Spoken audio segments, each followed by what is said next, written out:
Hey everybody, it's week 5 of our Perfectly Broken series. We've been taking a set of curriculum that is called Grace Walk and converting it into videos so that you could get kind of a summary of what it's talking about. And that information we've been adding to the information that we do on Sunday morning for the Perfectly Broken series. Now, last week we dealt with a myth, and that myth was I must have an evil twin inside of me. And the truth that we came to was, I died and I've been made new. The Holy Spirit lives inside of me and I am new. Now, you might be still asking yourself like, okay, so if the Holy Spirit lives inside of me, why do I still sin? Like, what's going on? And that leads us to our myth today. Our myth today says, I just must not want the victorious life enough to follow through. It must be just a lack of motivation. But here's the truth. If you're bothered by the fact that you sin, then that's not really it. The fact that it bothers you and you feel bad about it says that you do care about having the victorious Christian life.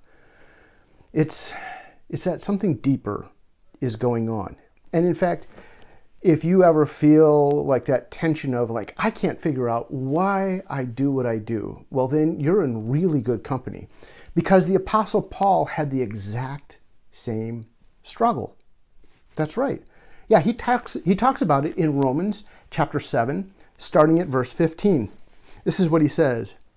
I do not understand what I do, for what I want to do, I do not do. But what I hate, I do.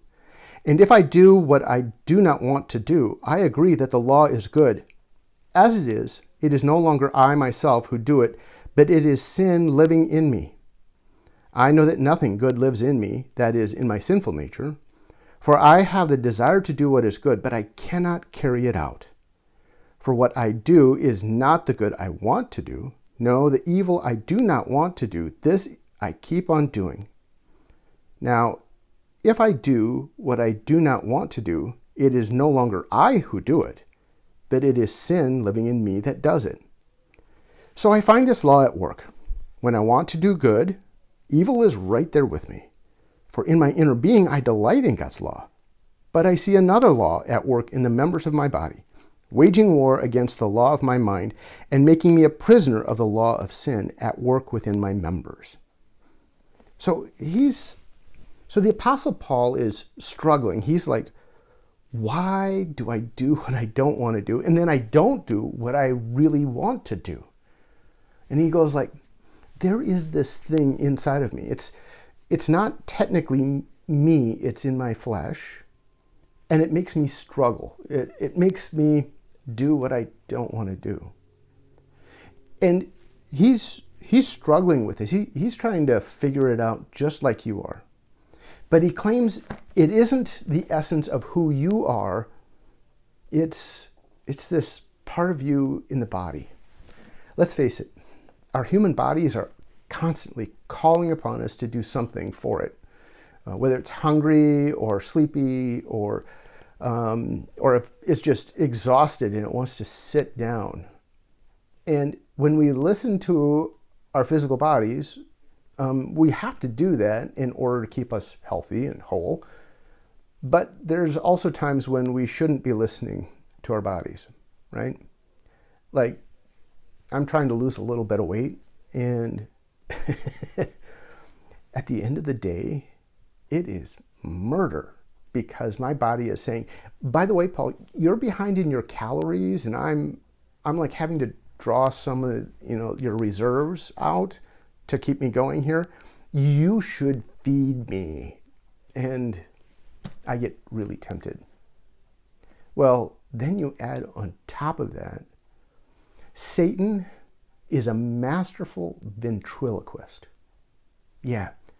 What he does is he acts like he is me. And when he speaks to me, he doesn't say, Paul, this is Satan.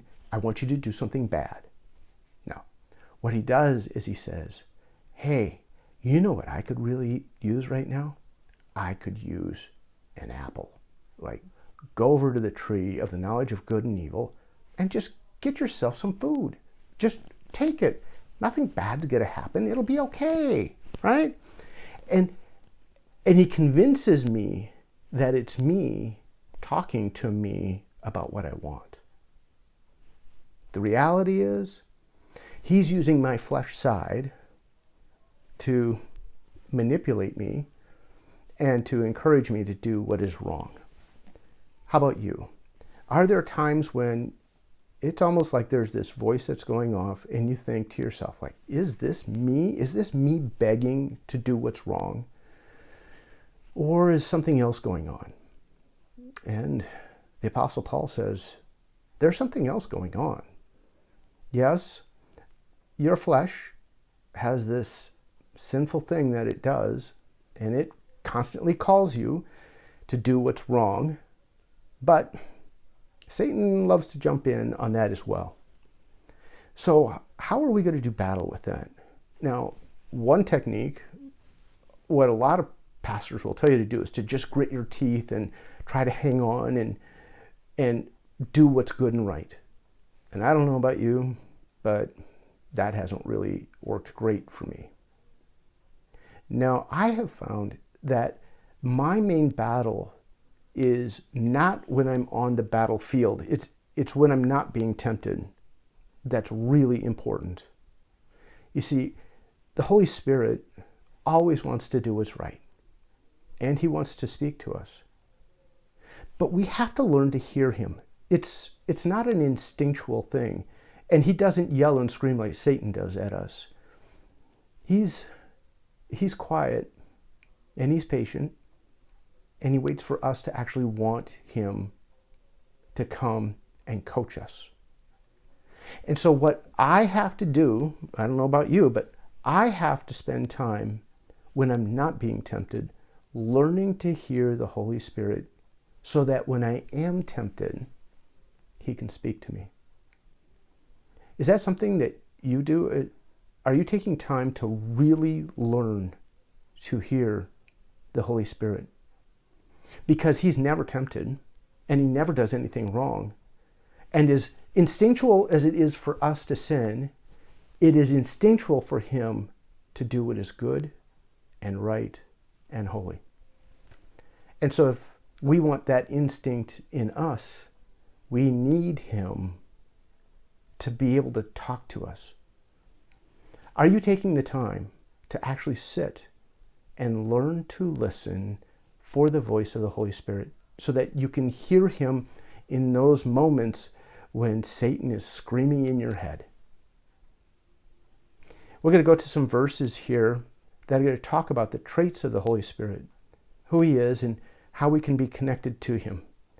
As you study those, look at what you need. What traits do you need in your life? And how can you hear him better? What exercises can you do to learn to hear him now so that in the time of temptation, you can hear his voice?